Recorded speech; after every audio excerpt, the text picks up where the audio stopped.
Hello student, good morning. आज आप लोगों को फलन बताना है। फलन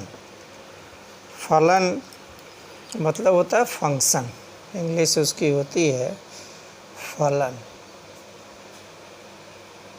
एफ एक्स से हम लिखते हैं, या वाई इक्वल टू फलन एफ एक्स लिखा जाता है। इसी की परिभाषा क्या चीज़ है वो चीज़ हमको बताना है। जैसे सपोज कर लो, बता दे रही ये अगर लिखा है F x equal to 2x लिखा हुआ है, ठीक है। F x equal to 2x F such that ends to N, मतलब ये एन टू एन का मतलब क्या हुआ, कोई फंक्शन है नेचुरल नंबर को क्या करता है, रिप्रेजेंट करता है, यानी ये नेचुरल नंबर है। आई बात समझ में। अब ये देखिए, ये अगर x इक्वल टू हम 1 रख दें, x इक्वल टू 1 रख देते हैं तो होगा क्या, ये f1 बराबर 2 हो जाएगा। x इक्वल टू 2 रख दें तो क्या हो जाएगा, f2 equal to 2 into 2 equal to 4 होगा कि नहीं होगा। x इक्वल टू 3 रखें तो f3 क्या होगा, 2 इंटू 3 इक्वल टू 6 होगा। और x इक्वल टू अगर 4 रखते हैं तो f4 इक्वल टू, यहाँ देखिए 2 इंटू 4 इक्वल टू क्या हो गया, 8 हो गया। आई बात समझ में, ये हो गया। अब तो ये क्या है, ये पहला सेट है और ये क्या है, ये इसका दूसरा सेट है। अब देखिए यहाँ natural N to N natural number से डिफाइन है, तो यहाँ हम लिखेंगे क्या, 1 2 3 4 5 6 इतना लिख लिए। ये देखिए ये है, इनमें एक रिलेशन है। और यहाँ पर है 1 2 3 4 5 6 7 8 हो गया। अब हम क्या देख रहे हैं, 1 का संबंध f1 इक्वल टू क्या है, f1 इक्वल टू देखिए यहाँ 2 पे डिफाइन है। 2 किस पे डिफाइन है, ये 4 पे डिफाइन है। 3 किस पे डिफाइन है, ये 6 पर डिफाइन है। 4 क्या है, ये देखिए 4 जो है वो 8 पर से डिफाइन है, क्योंकि हमको रिलेशन क्या दे रहा है, F x equal to 2x। Y की ये वैल्यू होती है, y इक्वल टू क्या होगा, ये x का दूना होगा। अगर ये 1 है तो ये 2 होगा। ये सेट ए है, ये सेट क्या है, बी है। 2 सेट अगर ए बी दिया हुआ है तो देखिए ये जो है 5, इसी तरह 5 का आगे बनेगा, 6 का आगे बनेगा। तो जितना ये नंबर है इसको हम कहते हैं डोमेन। इसको क्या बोलते हैं हम, डोमेन बोलते हैं, ठीक। डोमेन इक्वल टू 1 2, यह है 1 2 3 4 5 6, ये हो गया, इसका डोमेन हो गया। लेकिन ये डिफाइन किस पर है, डिफाइन 1 किस पे डिफाइन है, तो 2 पे है, 1 पे तो नहीं है। तो क्या लिखेंगे, इसका रेंज या परिसर। परिसर क्या हो गया, देखिए परिसर 2 होगा। फिर क्या होगा, देखिए 2 4 पे है तो 4 होगा। फिर क्या होगा, 3 6 पे है तो 6 होगा। 4 8 पे है। आई बात समझ में। तो ये देखिए ये इसका परिसर कहलाएगा, ओके। और कोडोमेन क्या कहलाएगा, कोडोमेन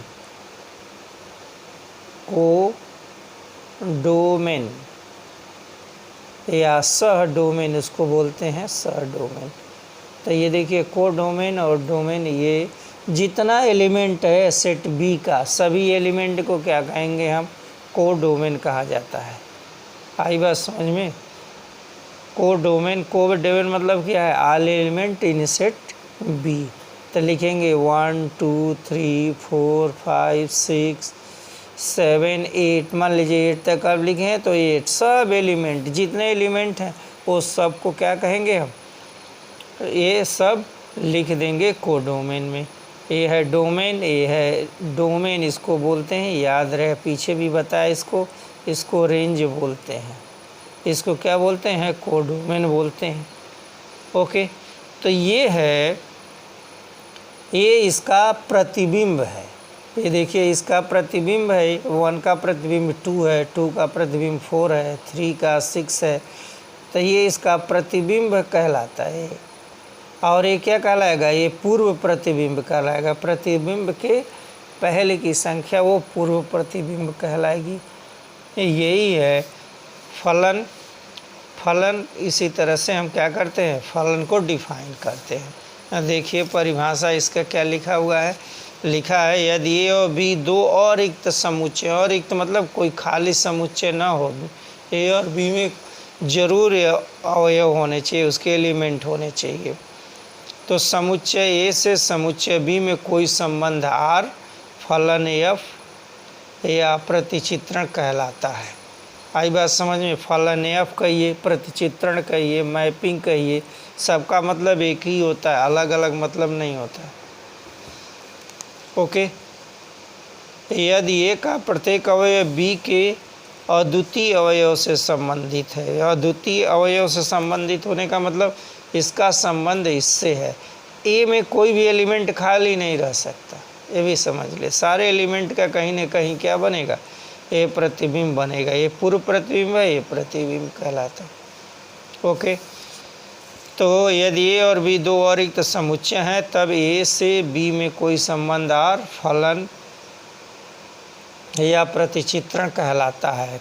कब कहलाता है, यदि ए का प्रत्येक अवयव, अब देखिए बी के अद्वितीय अवयव से संबंधित हो, किसी न किसी अवयव से संबंधित जरूर हो। तो एफ, यदि एफ ए से बी में फलन है तो इसे F such that A tends to B से निरूपित करते हैं। यही चीज़ हमको याद रखना है। देखिए फलन F such that A tends to B से निरूपित किया जाता है। आ गई बात समझ में। तो ए और बी दो अरिक्त समुच्चय हैं तब ए से बी में कोई संबंध आर उसका प्रतिचित्रण कहलाता है।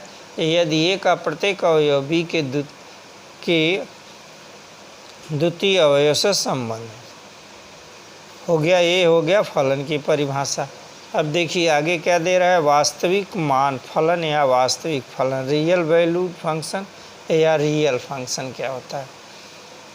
एक फलन जिसका परिसर वास्तविक संख्याओं का समुच्चय हो अथवा उसका कोई उप समुच्चय हो, वास्तविक मान फलन कहलाता है।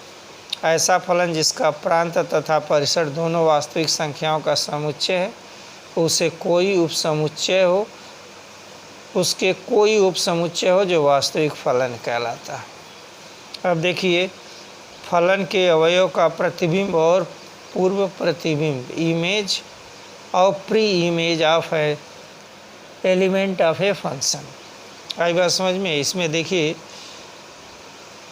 यदि F such that A tends to B, अर्थात एफ ए से बी में कोई फलन है, ए से बी में कोई फलन है, तब समुच्चय ए का कोई अवयव एक्स समुच्चय बी के किसी अवयव वाई द्वारा एफ के अंतर्गत संबंधित है, तो वाई को एक्स का एफ प्रतिबिंब तथा एक्स को वाई का पूर्व प्रतिबिंब कहलाता है। आई बात समझ में। तो एक्स और वाई अगर दिया हुआ है तो एक्स को वाई का पूर्व प्रतिबिंब कहलाता है। इस प्रकार एक्स के अंतर्गत हो, यदि एक्स का एफ के अंतर्गत प्रतिबिंब वाई है तो y equal to F X द्वारा लिखा जाता है। हमने बताया है ये इसका प्रतिबिंब है, ये इसका क्या कहलाता है, पूर्व प्रतिबिंब कहलाता है। ठीक है, प्रांत और परिसर बता ही दिए। अगर सपोज कर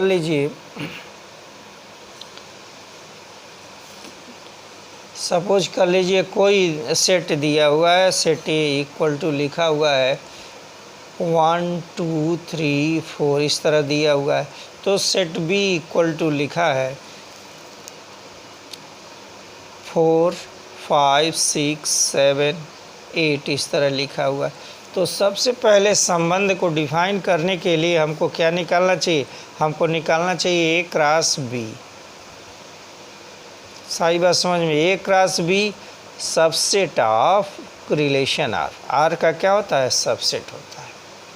कोई न कोई जब इसका मल्टीप्लाई करेंगे तो ए क्रॉस ए रिलेशन में ज़रूर मिलेगा। ठीक है, चलिए अब हम बताते हैं फलन। तो क्या क्या आपने सीखा, फलन, फलन कैसे डिफाइन है, F such that A tends to be. आई बात समझ, ये देखिए ए से बी में टेंड कर रहा है या कोई फंक्शन है या फिर एक्स इक्वल टू।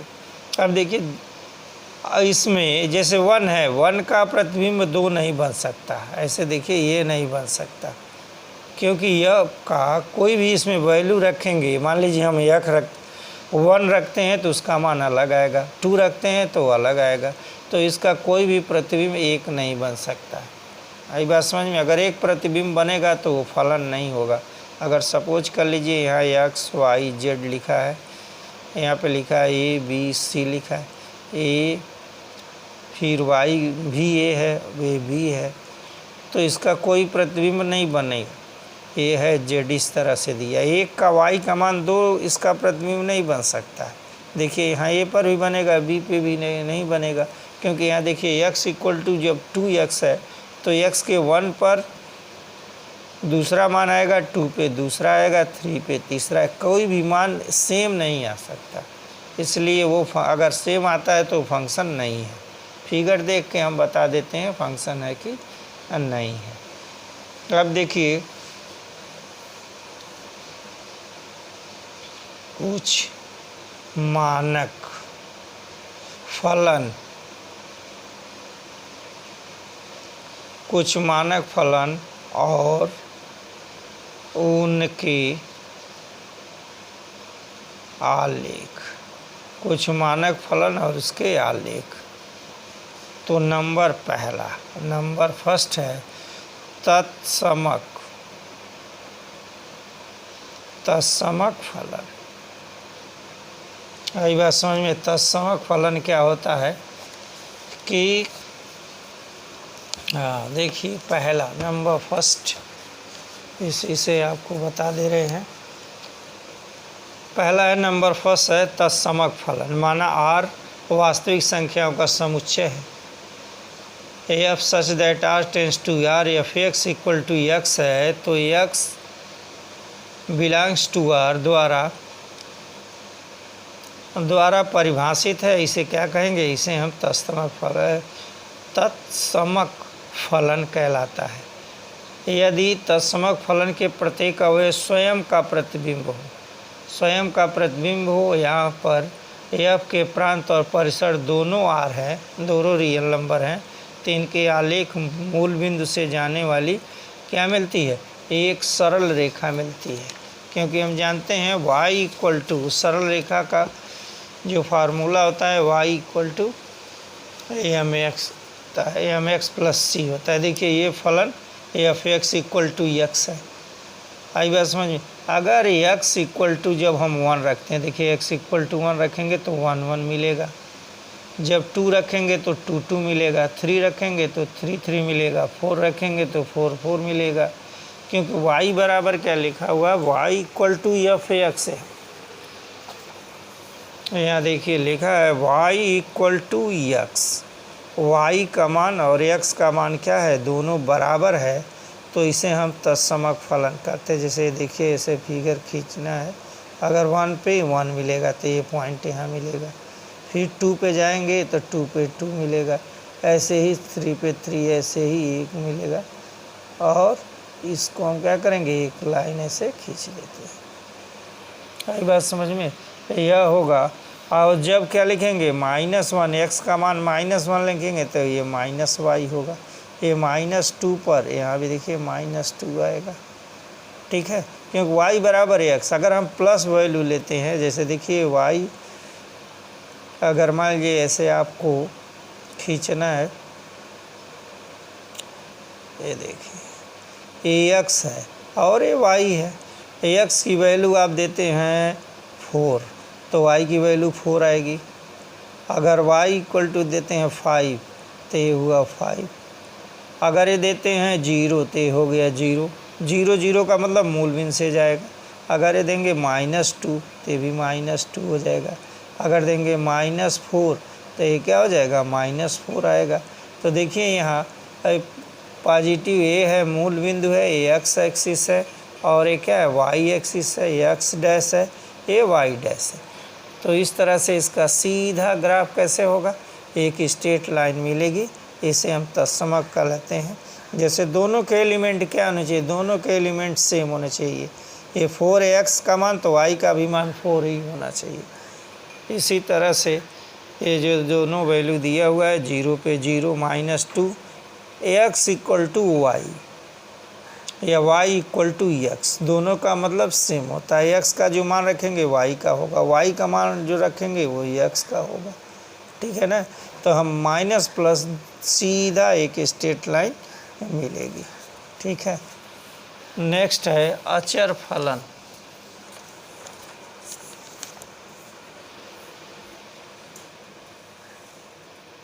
अगला है अचर फलन। अचर फलन का क्या मतलब है कि देख लीजिए, यदि f r tends to r, f such that r tends to r, जो कि f x equal to c है, for all x belong to r द्वारा परिभाषित है, तो अचर फलन कहलाता है। अचर फलन के प्रत्येक अवयव का प्रतिबिंब एक ही होता है। ओके, सबका प्रतिबिंब क्या होता है, एक ही होता है। जैसे लिख दिया है y इक्वल टू कोई कांस्टेंट नंबर लिख दिया, अगर y equal to F x equal to constant c लिख दिया, तो c तो एक कांस्टेंट वैल्यू है। जैसे सपोज कर लो y इक्वल टू लिख दिया 3, y का मान क्या होगा, 3 होगा। तो यह देखिए, यह 0 है, ये x है, ये x डैश है, ये y है, ये y डैश है। अगर मान लीजिए ये नंबर, ये देखिए इसके पैरेलल हमेशा बराबर होगा, ये c होगा, तो y इक्वल टू क्या होगा, y इक्वल टू c होगा, ठीक है ना। ऐसे फलन को क्या कहेंगे, हम अचर फलन करते हैं, कांस्टेंट नंबर, क्योंकि कहीं भी इसकी वैल्यू लोगे तो ये देखिए इसका कहीं भी ये बराबर ही होगा। अगर c माने हो तो c के ही इक्वल होगा। आई बात समझ में। तो यह हो गया। अब आप समझ गए y equal to F x है, ये याद रहे, f such that r tends to r, ये कि प्रतिचित्रण हम पढ़ रहे हैं। तो कांस्टेंट फलन मतलब सबका प्रतिबिंब, या ऐसे न समझ में आए तो ऐसे समझ कर लीजिए। अगर मान लीजिए यहाँ लिखा है, अगर सेट ए है, ये सेट ए है, और ये सेट क्या है, ये सेट बी है। आई बात समझ में। तो इसमें एक ही एलिमेंट अगर सपोज कर लीजिए यहाँ सी है, यहाँ ए बी डी लिखा हुआ है, तो ए का भी इसी पे बनेगा, बी का भी बनेगा और सी का भी बनेगा। इस तरह से देखिए सबका प्रतिबिंब क्या बनेगा, एक ही बनेगा, y equal to F x. इस तरह से पढ़ लीजिए, ठीक है ना। चलिए अगला फलन पढ़िए, y equal to F x है। देखिए यही इसका ग्राफ है, y equal to F x. Next दिया है बहुपद फलन या बहुपदीय फलन। बहुपद जानते ही हैं, 9th क्लास में पढ़ा है, पोलिनोमियल फलन F such that r tends to r, जो कि एफ एक्स इक्वल टू क्या लिखा है, 0। ये देखिए बहुपद की परिभाषा इसी से ली जाती है। यहाँ देखिए a0 plus a1x plus a2x square dot dot dot an x पे power n for all x element of r द्वारा परिभाषित है, बहुपदी फलन कहलाता है। जहाँ a0 a1 dot dot an element of r तथा n एक ऋणोत्तर पूर्णांक है, और एफ एक्स इक्वल टू ये दिया है बहुपदी फलन है, एफ एक्स इक्वल टू क्या लिखा है, x square x element of R द्वारा परिभाषित है। F R tends to R द्वारा आलेख इसका हम कैसे बनाते हैं ये देखिए। अगर लिखा हुआ है एफ एक्स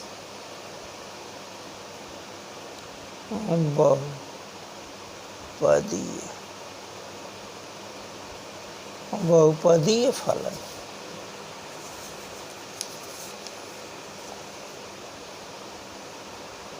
या बहुपद फलन भी लिखते हैं इसका,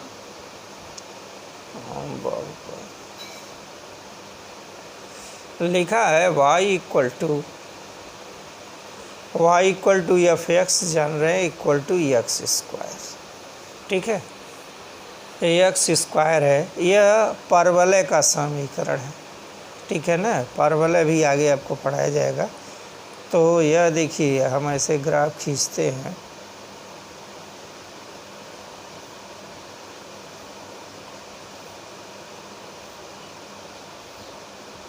ये है एक्स और ये है वाई।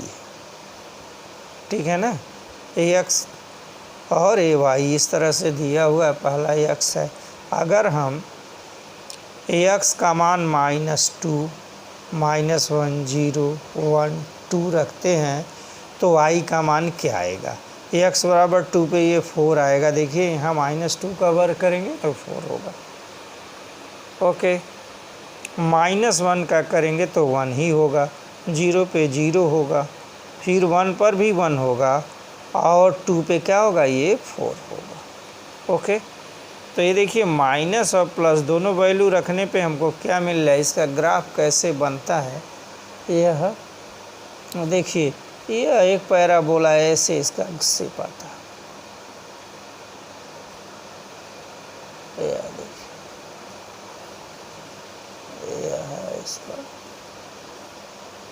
यह एक्स एक्सिस, ये है वाई एक्सिस, ये वाई डैश है और ये क्या है? ये एक्स डैश है। यह देखिए, ठीक है। अगर सपोज कर लीजिए यहाँ हम रखते हैं एक्स इक्वल टू 1 रखते हैं तो यहाँ क्या मिलेगा? 1 मिलेगा। दूसरा यहाँ एक्स इक्वल टू अगर -1 रखते हैं तब भी यही मिलेगा। ठीक है, एक्स इक्वल टू जब 2 रखेंगे तो यहाँ मिलेगा 4 मिलेगा, अब -2 रखेंगे तो ये भी 4 होगा। फिर अगर हम लिखते हैं एक्स इक्वल टू 3 रखते हैं, ये 3 रखते हैं तो यहाँ पे क्या मिलेगा? 9 मिलेगा। यहाँ देखिए 3 ये पर यहाँ 9 मिलेगा। ठीक है, तो यह पहले 1 2 3 -1 -2 -3 रखने पे जो पॉइंट मिलते हैं ये मिलेगा 1 0 1 1 मिलेगा। यहाँ पे क्या मिलेगा? यहाँ 2 रखने पर 2 और 4 मिलेगा। यहाँ जब हम 3 रख रहे हैं तो क्या हो जाएगा? 3 और ये मिलेगा 9 मिलेगा। इसी तरह से ये भी देखिए -1 पर 1 ही मिलेगा। ये देखिए -1 पे 1, ये क्या होगा? ये -2 पे जब -2 रखेंगे तो 4 मिलेगा। यह पॉइंट यह क्या कहलाएगा? यहाँ पे -3 पे क्या रखेंगे तो भी ये क्या कहलाता है? 9 कहलाएगा, पॉजिटिव डायरेक्शन में। आई बात समझ में? तो यह जो है इसका प्रांत क्या होगा? आर होगा, और परिसर भी इसका क्या होगा? परिसर होगा एक्स स्क्वायर होगा। यहाँ देखिए एक्स स्क्वायर की जो वैल्यू दी है यह प्रांत हो गया, परिसर सब क्या होगा? एक्स स्क्वायर होगा। देखिए 1 4 9 इसी तरह से आगे 16 25 इस तरह से बढ़ते जाएंगे। ठीक है ना, तो इसका प्रांत क्या होगा? प्रांत होगा आर होगा। ठीक है ना, और एफ का सहप्रांत भी आर होगा, लेकिन एफ का परिसर इक्वल टू होगा x square such that x element of R होगा। ठीक है ना, तो ये हो गया कौन सा फलन? ये हुआ अचर फलन, बहुपदीय फलन। अब उसके बाद परिमेय फलन। अब ये फलन हम नेक्स्ट डे पढ़ेंगे। ठीक है, ओके स्टूडेंट, थैंक यू।